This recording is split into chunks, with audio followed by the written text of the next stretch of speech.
ماہنامہ دریافت سے انتخاب کی سیریز کے سلسلے میں ناصر بغدادی کا ایک مضمون جس کا عنوان ہے کافکا کی زندگی میں لکھنے کی اہمیت۔ ناصر بغدادی کا یہ مضمون ماہنامہ دریافت کے شمارہ نمبر 10 میں شائع کیا گیا۔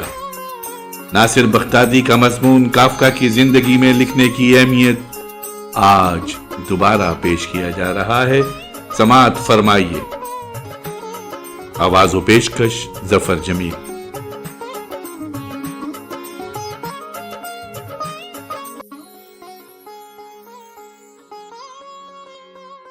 کافکا کی ڈائریوں کے مطالعے سے پتہ چلتا ہے کہ لکھنے کی طرف نہ صرف شروع ہی سے اس کا میلان طبع تھا بلکہ اپنی زندگی میں وہ اس کی ضرورت کو شد و مد سے محسوس کرتا رہا تھا۔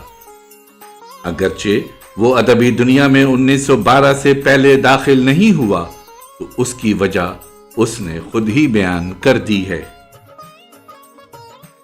میں اس وقت تک کسی چیز کے متعلق سنجیدہ نہیں ہو سکتا جب تک کسی کام سے متعلق کی گئی مسلسل ریاضت مجھے پوری طرح مطمئن نہ کر سکے۔ اور جب اس نے اپنی پہلی تخلیق 22 ستمبر 1912 عیسوی کی رات کو ایک ہی نشست میں بیٹھ کر مکمل کی تو شاید اس کے ذہن کو اطمینان کا وہ گریز پا لمحہ میسر آ گیا تھا۔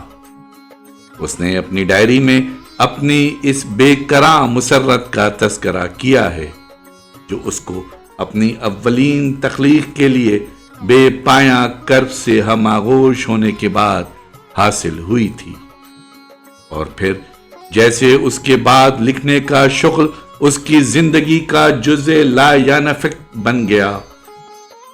اگرچہ اب اسے اس بات کا ادراک ہو چکا تھا کہ وہ لکھ سکتا ہے، مگر اس کی تحریر شدہ تخلیقات بھی اس کے نزدیک اس بات کا ثبوت نہ تھیں کہ وہ واقعی لکھ رہا تھا۔ یہ تو فی الحقیقت وہ مقناطیسی قوت تھی جس کے قریب وہ ایک بے بس معمول کی طرح بڑھتا چلا جا رہا تھا، اور لکھنا اس کے لیے ایک ایسی اشد ضرورت بن گیا جیسے پیاسے کے لیے پیاس بجھانا یا منشیات کے عادی کے لیے نشے کا استعمال۔ وہ ہر اس مسئلے پر لکھنا چاہتا تھا جو تھوڑا بہت بھی اس کی زندگی کے کسی پہلو سے متعلق رہا ہو۔ وہ ان واقعات، ان حالات اور ان افراد کو اپنا موضوع بنانے کا خواہاں تھا جو بلا واسطہ یا بالواسطہ طور پر اس کی حیات کے داخلی یا خارجی شعبوں پر اثر انداز ہو گئے تھے۔ اس کے نزدیک کائنات کا کوئی مسئلہ ایسا غیر اہم نہ تھا اس کی بابت کچھ لکھا نہ جا سکے۔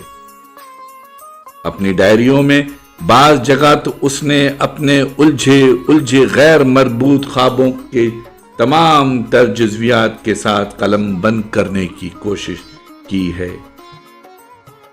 ادب کافکا کے لیے نفس مطمئنہ کا سبب تھا، مگر ادب کی تخلیق کے وقت ادیب کے لیے ذہنی طمانینت کا میسر ہونا بھی ضروری ہے۔